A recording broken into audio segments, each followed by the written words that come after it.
Heridas, la ópera prima de la compañía teatral La Madre del Cordero se estrena este jueves 18 de febrero en el teatro madrileño La Cuarta Pared, una obra cuyo tema principal es la violencia sexual y la hija de una víctima de esta violencia que comienza un camino de venganza donde los límites entre víctima y verdugo se difuminan.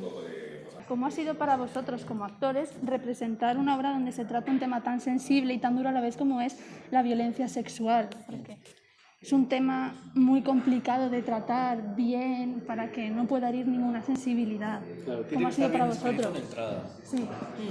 O sea, la idea de dramaturgia tiene que venir ya muy claro de lo que quiere contar.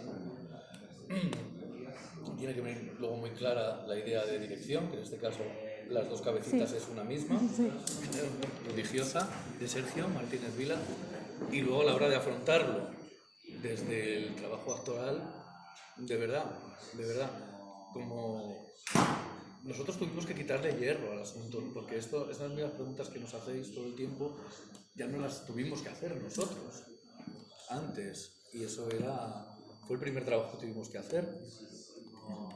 Entonces, a la hora de interpretar a un violador es lo mismo que interpretar a otro personaje, cada uno pues con las técnicas que tiene, afrontando desde... No, es como vas a interpretar al malo malísimo, no vas a interpretar al malo malísimo, tienes que buscar sus motores, ¿no? Lo que le lleva a hacer eso, y no hacer un cliché de tal. Y aquí lo que estamos contando, lo he explicado antes muy bien Cristina, no es una individualidad, ¿no? Es algo desgraciadamente pues muy universal. ¿Y seguís algún método para meteros en el personaje al inicio, cuando empezáis las primeras lecturas y ya veis todo el guión y todo cómo tenéis que ser? ¿Qué método seguís para poder meteros en la piel y hacer creíble de verdad vuestra actuación? Bueno, Cristina y yo hemos coincidido en todas las escuelas de teatro, de hecho nos conocimos hace 20 años, en la 19, en la primera escuela que estuvimos. Luego, cada actor va teniendo su propio método. Nosotros es verdad que estudiamos en el laboratorio William Layton, luego hicimos la RESAT, donde nuestro profesor de interpretación nos llevó muy por el método Layton, y Michael Chekhov, que al parecer, contrarios al final, es una combinación perfecta para nosotros. Entonces, un trabajo psicofísico, ¿no? Michael Chekhov con un análisis combinado con un análisis más psicológico, más exhaustivo, más psicológico. No, o sea, yo no sé hacerlo de otra manera. Lo que pasa que sí que es verdad que yo sí que he sentido que no me podía amarrar demasiado a psicoanalizar, entre comillas, ¿no? al personaje de Ana, porque es muy peligroso caer en la trampa del propio juicio, el análisis en este tema que es tan, ¿no? que me penetra tanto la piel, o sea, y que mis primeras posturas de defensa, aunque entendía perfectamente el texto y quería, y bueno, estaba súper de acuerdo, pero he tenido que... Pero a ver, ¿por qué no estoy entendiendo esto? A ver, pero ¿por qué no puedo...? ¿Por qué me estoy resistiendo a esto? Y claro, una tiene sus prejuicios previos. Entonces, bueno, lanzarte un poco más a algo psicofísico que se está sintiendo el cuerpo, que está ocurriendo en la acción, para sacar conclusiones. Sacar conclusiones de lo vivenciado a pos más que a pre, en mi caso. Exacto. ¿Considera esta obra como un género feminista? Sí, totalmente. O sea, como ha sabido plasmar muy bien, hay ciertos comentarios de los hombres, de los protagonistas, como puede ser si fueras más joven, el tener una mujer. Sí, claro. ¿Piensa que también esos comportamientos que se dan mucho en la vida real hacen, viendo esta obra, visibilizar ese tipo de comportamientos y concienciar a la sociedad? Sí, yo no puedo silenciar ese discurso para generar una obra de sensibilidad y de intenciones claramente feministas como esta. O sea, tengo que escuchar esas cosas, tengo que permitir que se escuchen, tengo que permitir que el personaje femenino de esta obra escuche y procese toda esta información, ella misma en cierto sentido está buscando que eso se exteriorice para precisamente poder ponerlo en evidencia, poder sacar todo eso a la luz.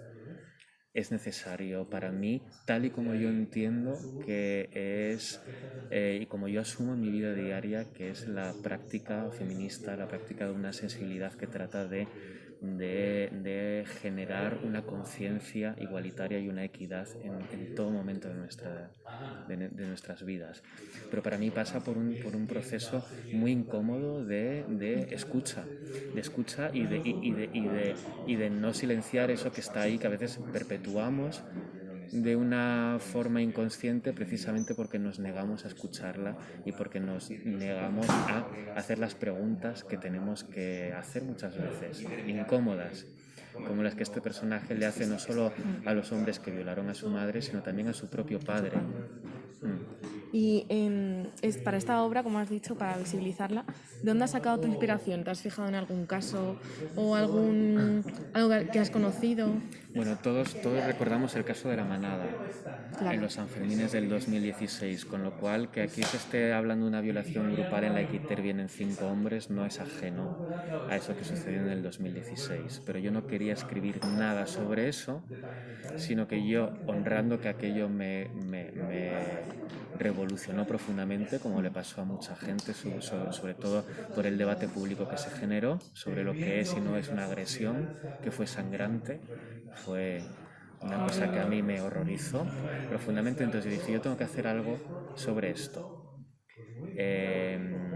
Pero al mismo tiempo quiero distanciarme y no quiero escribir sobre esta gente, Claro. sino porque creo que quizás no sería yo lo suficientemente imparcial, no me colocaría en un lugar saludable como creador.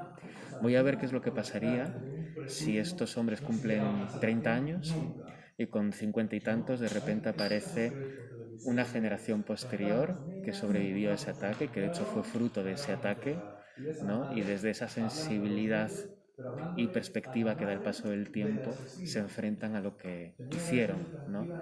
Entonces es lo que yo he querido hacer, dentro de que no es para nada una adaptación al teatro, una traslación directa de ese suceso en concreto.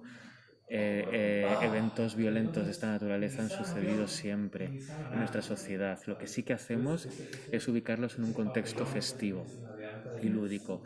Usamos música de verbena y utilizamos escenografía de vidrio con botellines de cerveza y botellas de cerveza para también un poco aproximar, sin subrayar demasiado, que eso está muy conectado con nuestra vivencia cotidiana de la fiesta, Claro.